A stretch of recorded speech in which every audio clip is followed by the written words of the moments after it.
All right. Well, game changers, my cavalry. Those of you that know that the cavalry ain't coming because you're it. Until you mount up, there's no one coming to your rescue, man.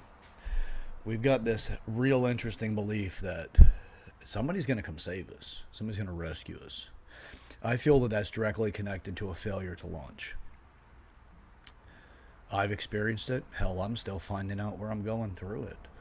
This is the Maturity Project. I'm your host, Chad Everett Broshears. Today's conversation's on forging your diamond. Man, forge that fucking diamond. Look, I've regularly realized the hardships of life. Now, am I saying I've got it the worst in the world? Absolutely not. There are people in far worse circumstances, man. I live in the United States. I live in Florida. It's a great state. You know, I've got great people involved in my life. I am a fortunate person for the relationships that I've developed with these people, and I'm incredibly grateful for what I've got. And I am still going through some of the hardest times in my life. But the reason for that is a direct connection at a point in time when I made a decision. I made a declaration. It's time to grow. It's time to step out of your comfort zone, the thing that you've made that you can spend the rest of your life in. I could have easily spent the rest of my life living in a certain place, in a certain way, in a specific way, with specific people, and would have had a fulfilling enough life. Oh, but that's not my path. Sometimes my path looks pretty masochistic at times. I'm not a masochist at all, but it looks like it because, man, I am so incredibly dedicated to growth that I will go through the hardest possible times where other people will be like, dude, just get away from it, man. Let it go. Stop. Um, you don't have to do that. Why are you doing this to yourself? All of these different things that come out of it, man, I got to tell you what, a diamond in the process of being made, if it had the option, it'd be out, man. I mean, if you think about what it really takes to create a diamond, if you had to sit there and feel enormous pressure and temperature for what seems like an eternity, because just think right now, if you were actually a piece of coal that will later be the housing of a diamond, right? What the diamond becomes. If you were it, and that thing had that kind of sentience that you do, the kind of choice with the autonomy to be able to move away from it, would you even bother going through it? And there's a lot of people that wouldn't. Now, there are a lot of people that would if they just had the right platform to launch from. But so many of us squander our actual talents and abilities because we don't have the right platform to launch from. Well, the Maturity Project is about developing that platform for you so that you can launch from something. There are 8 different areas of maturity. Each one of those areas are exactly why people thrive or they fail in life. You may be so incredibly developed in business, but yet every time you turn around, you're in divorce court. It's very common to associate business with divorce, but we can get into legal matters. You can get into the community aspects where there's community punishment levels, which is law enforcement, right? So they take away your rights because you've done something that violates people, that violate your social norms that we agree to behave by so that we can continue to have a particular experience in our society, right? Like you just have a specific thing. By the way, police officers are also called peace officers. Uh, and that's actually written on some of the police vehicles and for certain departments throughout the country. So it's all about keeping the peace. Well, what the hell is the peace? And there's a specific degree of behavior that's expected throughout our country, the United States, but also many of the Western countries. But actually, this applies to every country. They all have their rules. They all have their agreements about the way they'll behave in order for society to continue to progress. Now, back to the diamond. The diamond is going to be based off of what we find as value. What you find is valuable is also what is hard to cultivate. It is not easy to cultivate, and we actually at times attribute it to the gifted because we don't know how they got there. We have no idea how they developed themselves in such a way. When you refer to them as gifted, you don't know how they did it.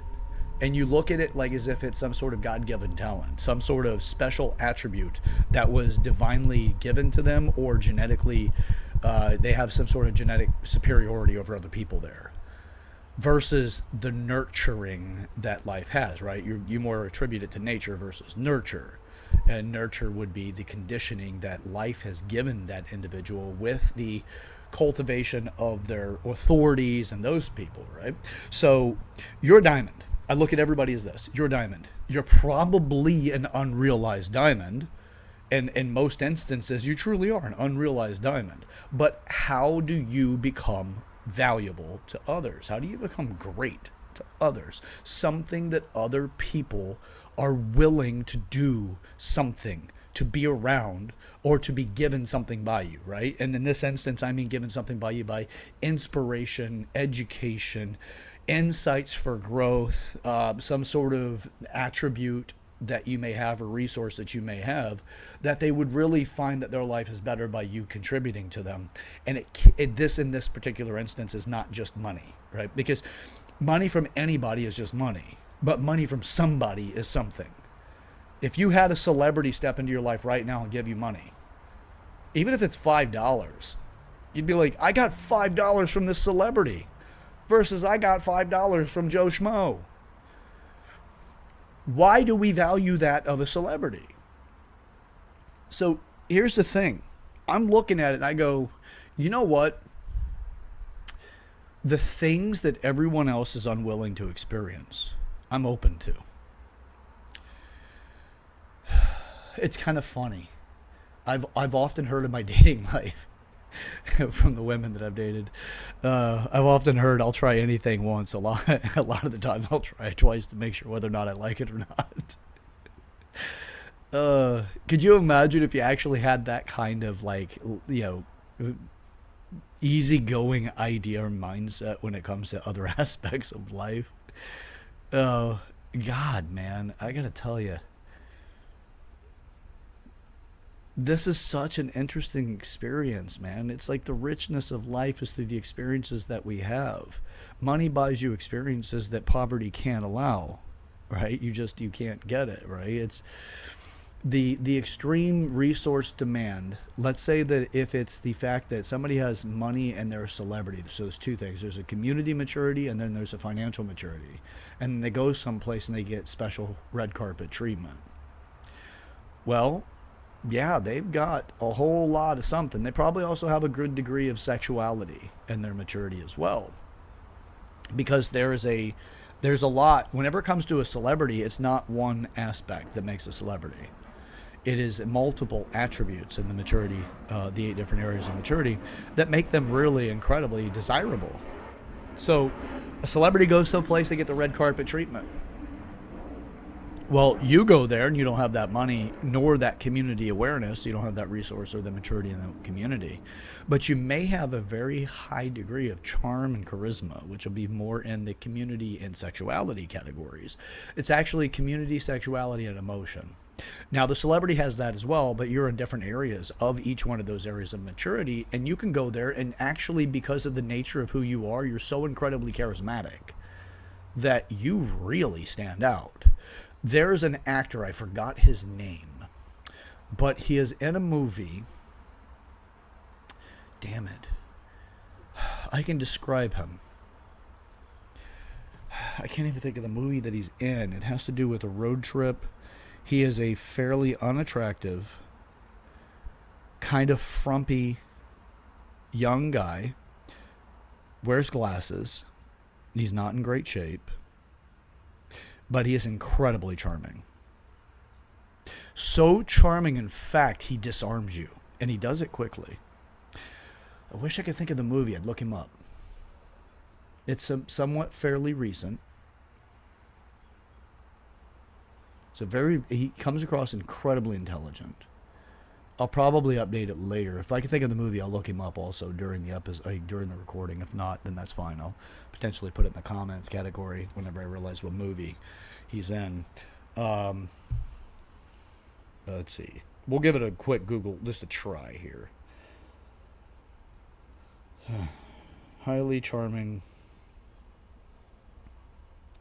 young male actor. No, no, no, not a good looking guy. Well, that's not helping. Hmm.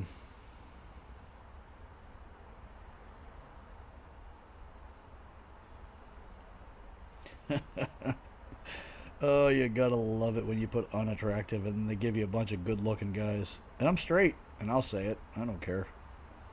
Anyway, alright, well, didn't do my research on that one. So, I forgot the guy's name.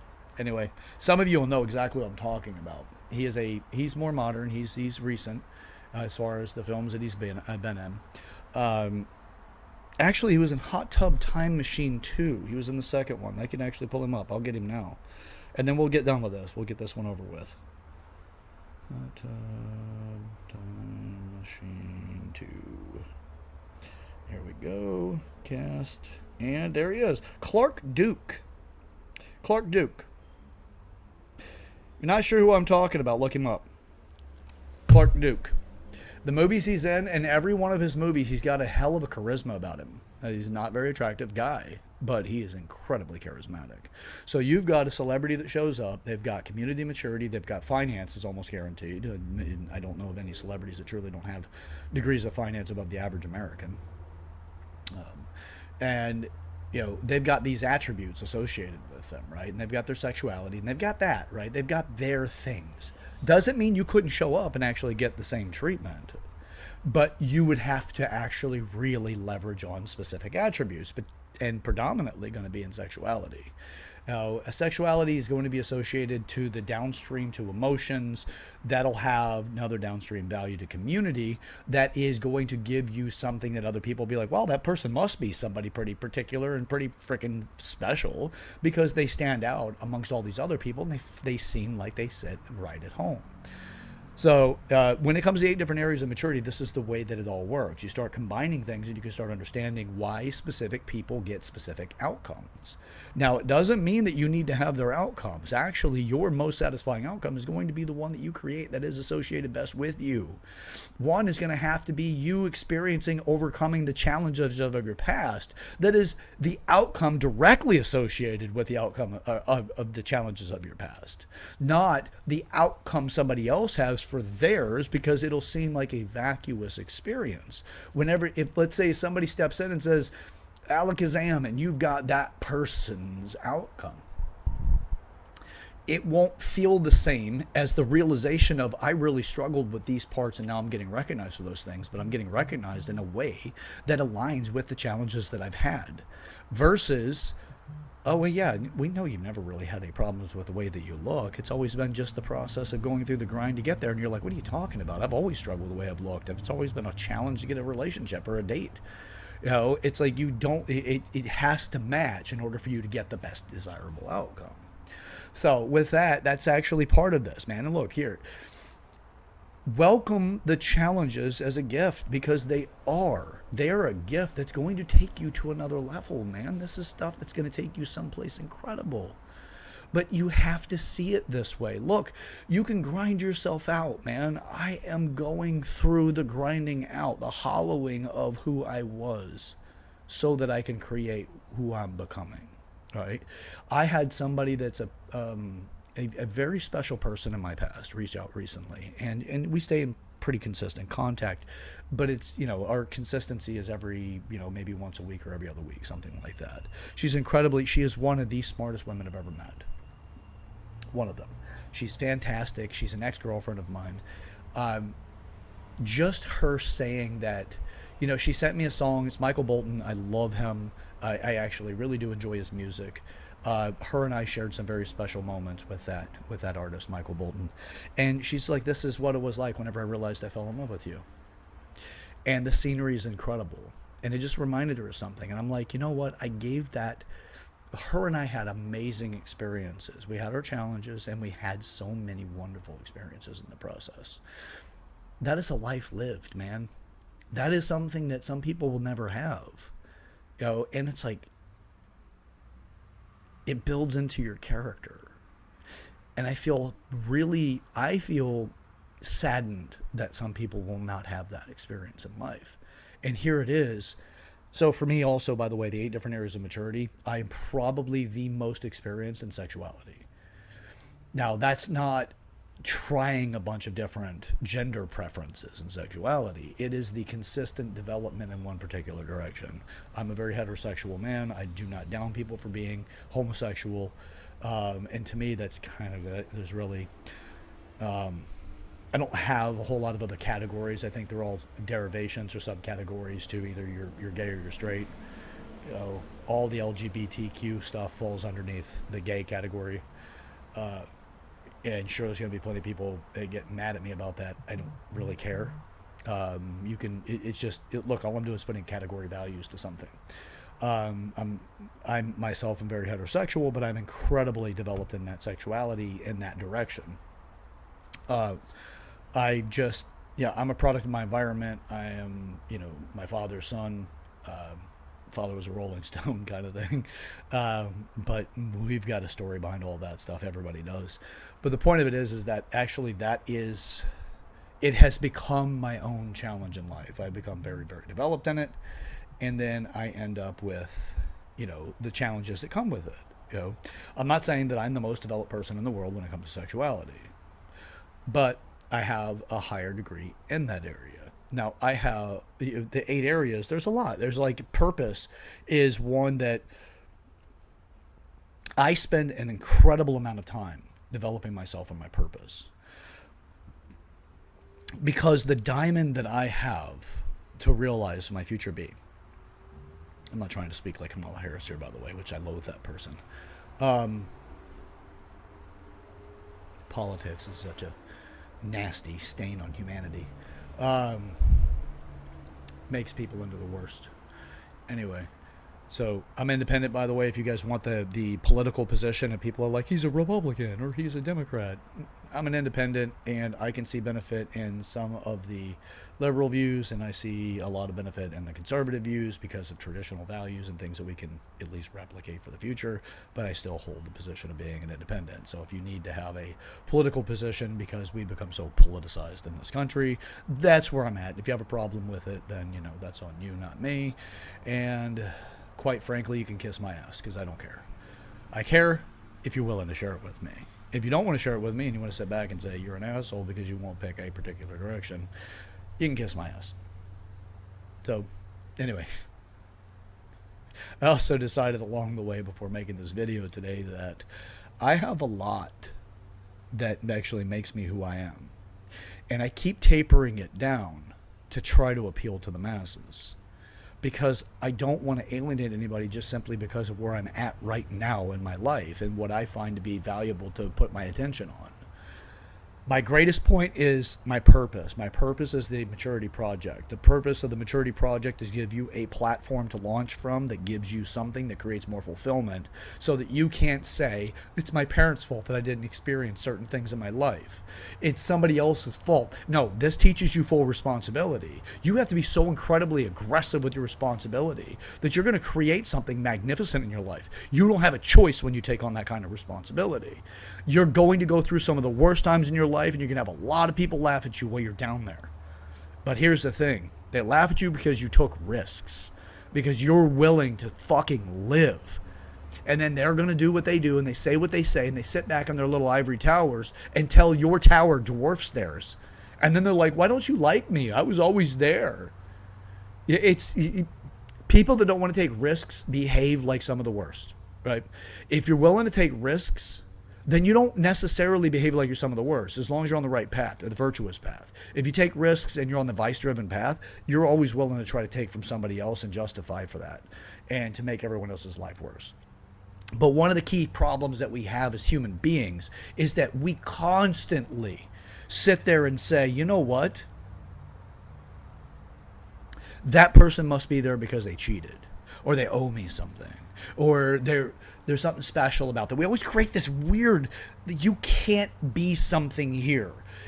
Find your own path.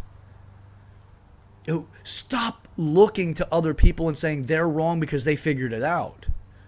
And if you can't understand how they figured it out, don't attribute malice to it. That is one of the least likely potential positions. But it doesn't mean that it's impossible. But then again, like they say, if you want to omit the values of the Bible, because I come from being an atheist and I'm no longer that. I'm not a devout Christian either. I'm what they call a Jefferson Christian. So yeah, I fall more into the Christian category in camp, but I'm not a devotee in the way that you see them. But I'm not against any of it. Also, I realize I've humbled myself because as an atheist, I sure as shit thought I knew a lot more than I did. And I just had to go through that growing process to get to where I'm at right now going, man, I don't really know a lot. I got a lot more that I need to learn. So just look at it this way. Find you. Find you. If you're going through a hard time, all you're doing is you're going through the muck to find you.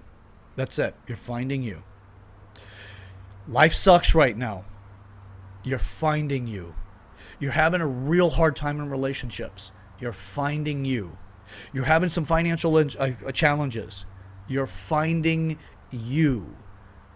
You're having a real hard time with your body. You've gotten sick, or you can't seem to lose weight, or you can't seem to gain weight. You're finding you. There's a reason why there's so many different paths to success. And why there are so many nutrition books written on dieting. Why? Because we have so many variations of how we are created and who we are. What's unique about us is truly unique. But at the same time, there's very little that's unique. But what is unique is special. You're a human being. You breathe oxygen. That's not unique. Well, you're a human being. You consume food. Well, that's not unique. You need sleep. That's not unique. You want to be able to get someplace in life and you have ambitions. That's not unique. You grow from young to old. That's not unique. You live, you die. That's not unique. You have desires for relationships. That's not unique. You want to grow in a company. That's not unique. You want to have a vehicle so you can get around. Well, that's not very unique. You got a lot of things that are just not unique. And then you have exactly what your particular portrait of your life is. How do you want your life to be? Well, guess what? That is unique. And why is it so hard to get all these things to work? Because you're that unique, but you have a baseline that is not unique. Let's get to the point that really works. But if you've skipped all the baseline that creates the foundation to launch from, yeah, you're going to have a fucking problem. You're going to have a real nasty problem because you keep focusing on putting the cart in front of the horse. And I can tell you right now, draw that picture for yourself. Turn the horses around. That's it. You didn't got to put the cart in front of the horse. Erase the horse, draw in the other direction. So they're facing the cart. Now they're pushing it. Not a very effective cart. Horse can't see where it's going. Probably got some problems there. You're better off the old way. Let's not throw away tradition because you want to have something unique looking in your life. Build from tradition. Build from a foundation that we actually know works, and then we can create something. Become the diamond that is waiting, because your future requires it. You have 8 different areas of maturity. Where are you in those areas? What challenges are you willing to take on, and which ones are you trying to get rid of? A very dear friend of mine had recently said to me, you need to know when to walk away. And my rebuttal to her was, you need to understand how to quarantine what you can't control. I look at relationships and life, and I look at life as a whole, very much like the digestive tract. If you're not familiar with a digestive tract when it's with its bacterial values, which you have a lot of bacteria in your digestive tract. If you're not familiar with it, you have 100% in your digestive tract, there is bacteria that's in it. Now, of that bacteria, you have a quantitative value of 100%. Then you have what percentages inside of that. Well, of good bacteria, that's 80%. Well, it's 80%. That's it. Well, why? Why 80%? Well, you got 20% left. What else could fill in that void if it's good bacteria is 80? Well, 10% is benign. It's non-associated with good or bad. They do not have a direct correlation with whether or not that particular bacteria creates good or bad outcome. Then you have 10% that is bad. Why would we have 10% bad bacteria in our digestive tract? Wouldn't we want to eradicate that? Wouldn't you want to get rid of the bad bacteria? Here's the answer. No. You want that 10% bad bacteria because it assists in coating the immune system, so the immune system knows how to deal with that bacteria whenever it actually gets influenced in any other part of the body that is not quarantined into the colon. Pretty sure that's where the 10% bad bacteria is housed. But it's in the digestive tract. So 10% of that is bad bacteria. And you're using it to code, you're teaching the immune system how to deal with bad bacteria. If you eliminate all people from your life that do not work for what you're working on right now and what your resources have available to you in order to deal with the challenges that you're dealing with overall, not just with that person, but life itself, you have to quarantine it. Now, if you eliminate it and you completely remove it from your life, well, now you don't have the study of that individual's behaviors to help you identify whenever somebody else shows up, because you're going to have people coming and going in your life your entire life. Then you will not have the ability to gauge the personality traits as they come in, so you can say, I need to be cautious with this person, or this person houses the negative values that I'm not wanting to associate with. By the way, a lot of times those negative values come across as being positive or desirable. They come across as being like, sociopaths are some of the most interesting and fun people to date in the first couple of days, or the first couple of dates. Sociopaths are so incredibly fun because they are just geared towards the moment, and they like to have fun, or they like to just do things that get you to feel alive. But the outcome can very well have incredible catastrophic outcomes and undesirable results. But they don't care as much for that. They're exciting. They're not guarded, typically. And they're usually the one that'll like run up to the lobster tank, grab lobsters out of it, and run out of the restaurant. And then you're like, holy shit, this person seems to really be passionate. Well, that falls into a higher probability of them being a sociopath. I'm not saying that's a way of diagnosing it. I'm just saying that can be a correlation to the trait values. I'm not a psychologist, not a therapist. I'm not one to diagnose. I am incredibly and highly and wonderfully interested in finding out a lot more. I'm very curious in life and behaviors specifically. So, but not limited to behavior, by the way. I just have a very, very strong interest in behaviors, and I perk up in a conversation when that starts to come out. Anyway, so they are fun to date because they are spontaneous. Look, we got a life to live. We have a whole lot going on. Let's discover your let's discover your diamond. Let's make sure that we don't fully eliminate. Now, here's the thing. You need to do what's best for you. I'm not here to tell you how to live your life. There's 8 different areas of maturity, and I'm willing to help give you an understanding of each one and how to build that into something that you can turn it into something incredibly powerful for yourself, so you can have a more fulfilling life. So you're not just waiting for your vacation in order to try to have some degree of fulfillment, only to sit there during your vacation with your toes in the sand worrying about what it's like going on at work or with your business. It's about actually expanding fulfillment into all of your days. Day to day, you get to find a way of feeling fulfilled because you can give better qualifiers to what you've gone through. 8 different areas of maturity. If you're aware of them, you can do something with them. If you're not aware of them, you'll focus on what you focus on. And I promise you, it will be in isolation from those 8 areas. You'll pick a couple, you'll pick 1 or 2. You'll focus on it, and you'll get what you get out of it. And that's it. So it is completely up to you what you would do with this life. This education is for that reason. That's what I'm dedicated to. I want to help you create the best and the most desirable diamond that I know you are. Develop yourself in such a way you can have an amazing outcome.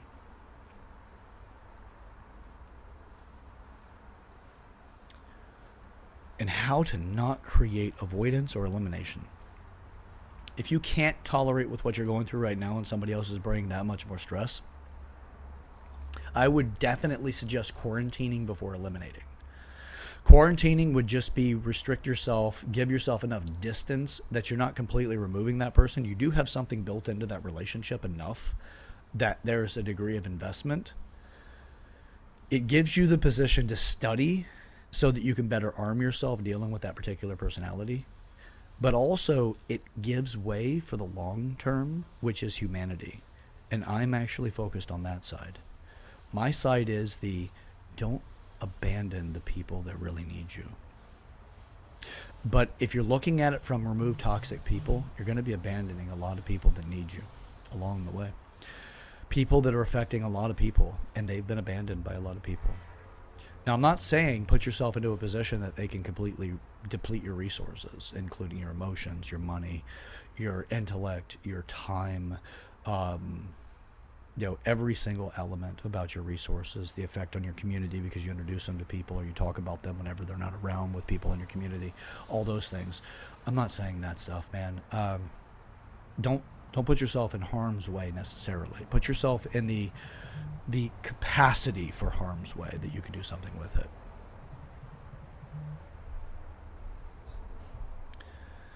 So, with that, I don't want to abandon humanity. I don't want to walk away or know when to walk away. I just want to be able to put myself in the right place to quarantine people in the right way to create the best outcome. Because humanity's on the other side, man. I'm not trying to wear a cape. I'm not trying to be the hero. But I stand for something better. And I don't follow the mainstream way of thinking, but I sure as hell use the mainstream way of thinking in order to come up with a better outcome.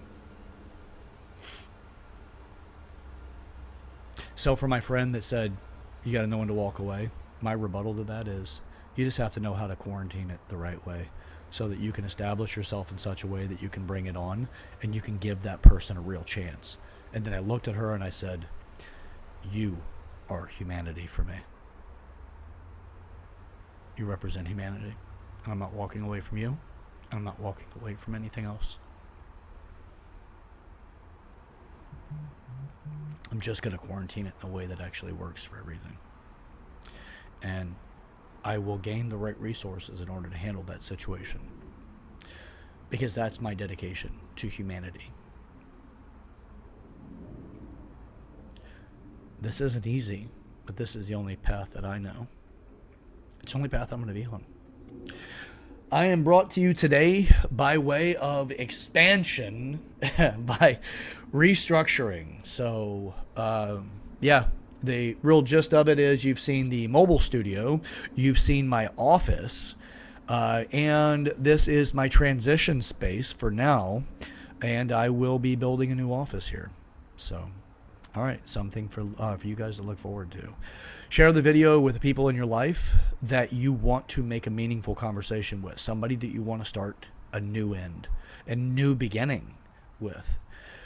Share this with them. Subscribe to the channel if you haven't already. Join the community. We're up to something, okay? We're growing. I am not the top of the top. I am not fully mature. I'm just aware. And I'm bringing this education to you while I develop it myself. So join me in that. Subscribe to the channel. If you have something that you'd like to actually share, you'd like to actually be a guest in this on this channel, or even potentially petition or bring a solid argument that you may have an area for development that I can contribute to as well, or you can contribute to this education. By all means, comment in the comment section.